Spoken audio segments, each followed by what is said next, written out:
tomorrow and tomorrow and tomorrow creeps in this petty pace, from day to day to the last syllable of recorded time.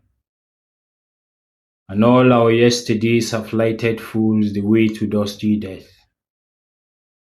Out, out, brief candle. Life is but a walking shadow, a poor player that struts and frets its hour upon the stage, and is heard no more. It is a tale told by an idiot full of sound and fury, signifying nothing. Today's quote is: Life is but a walking shadow, a poor player that struts and frets its hour upon the stage, and then is heard no more. It is a tale told by an idiot full of sound and fury, signifying nothing. It is very lengthy, right? So it's a line from Macbeth, which is a character created by Shakespeare in his book Macbeth. So Macbeth recited this soliloquy, this monologue, after receiving the news of the death of his wife. So William Shakespeare is a playwright, is a poet, and also an actor that lived in the 15th and 16th century. So he is popular as England's national poet, also described or addressed as the Bard of Avon, or else just the Bard. So before I say whether I agree with this line, it is poetry, it is from his literature.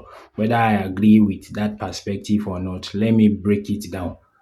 So from the beginning, he said, life is but a walking shadow. So life is can be seen as a complete sentence. Life is, when you say something is, it means something exists. So it means life is, life exists. Then he goes further to say, but a walking shadow. So a shadow is like a false representation. It's like a non-existent representation of something, something that is not tangible, you cannot hold on to, and then it's working. So it means life can be full of activity, but it is not tangible. So life exists, full of activities, but it's not tangible. It is empty. So life is but a walking shadow. And then he goes on to say, it is a poor player that struts and frets its hour upon the stage. So this can be seen as like an actor that is meant to play a role, but then the actor is not a good actor. He does not know how to play that role. Yet he has his hour upon on the stage. So he tries by whatever means to make something meaningful out of his hour on the stage. But he's not able to make anything meaningful until his hour comes to an end. So he struts and frets his hour upon the stage, and then he's heard no more. Then finally he said, it is a tale told by an idiot, full of sound and fury, signifying nothing. So an idiot is someone of low intelligence. So he's someone whose words you should not take serious. So it is like a story. Life is like that story told by a low intelligent person that is trying to find words to dish out or to tell the story. So it's like at the end of the story, he said it signifies nothing. It is full of sound and fury. So there are so many narratives, so many activities, but it signifies nothing. So in summary, Shakespeare is saying that life may be full of activities, may be full of this and that, yet it eventually amounts to nothing. So if I would say it in another way, life is a whole lot of nothingness, or a whole mass of nothingness. So, do I agree with Shakespeare? My response is yes and no.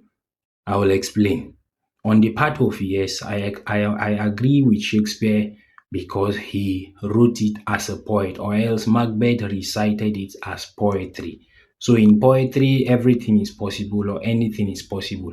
So, even that a life that is lived can be narrowed down or reduced and described as nothing.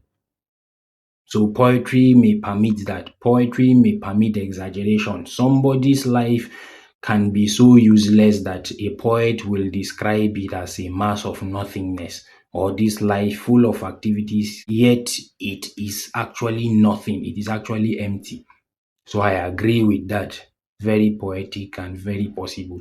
On the flip side, I don't agree because whoever is the author of life cannot invent life with the intention that life should mean nothing, that life should be a mass of nothingness. So on one side, poetry permits it. On the flip side, I would say philosophy. So philosophy cannot allow that you describe life as nothing. Solomon described life as chasing the wind. It is still poetry. So in reality, it is not so because the author of life did not invent life, that life should end up becoming nothing. So that is my take on it. So I hope you understand. On one side is poetry, on another side is philosophy, and they are intertwined. Poetry and philosophy have a relationship that cannot be separated. And if I will explain it in simple terms, poetry and philosophy is like a husband and wife that cannot be separated. The two have become one, but they are still distinct. On poetry side, poetry is like the wife, philosophy is like the husband. Poetry tilts much more towards emotions, exaggerations, and whatever descriptions, while philosophy tilts towards logic, reason, towards fact. So if you enjoy this content, you should try to subscribe to our YouTube channel and let us continue this discussion. See you tomorrow.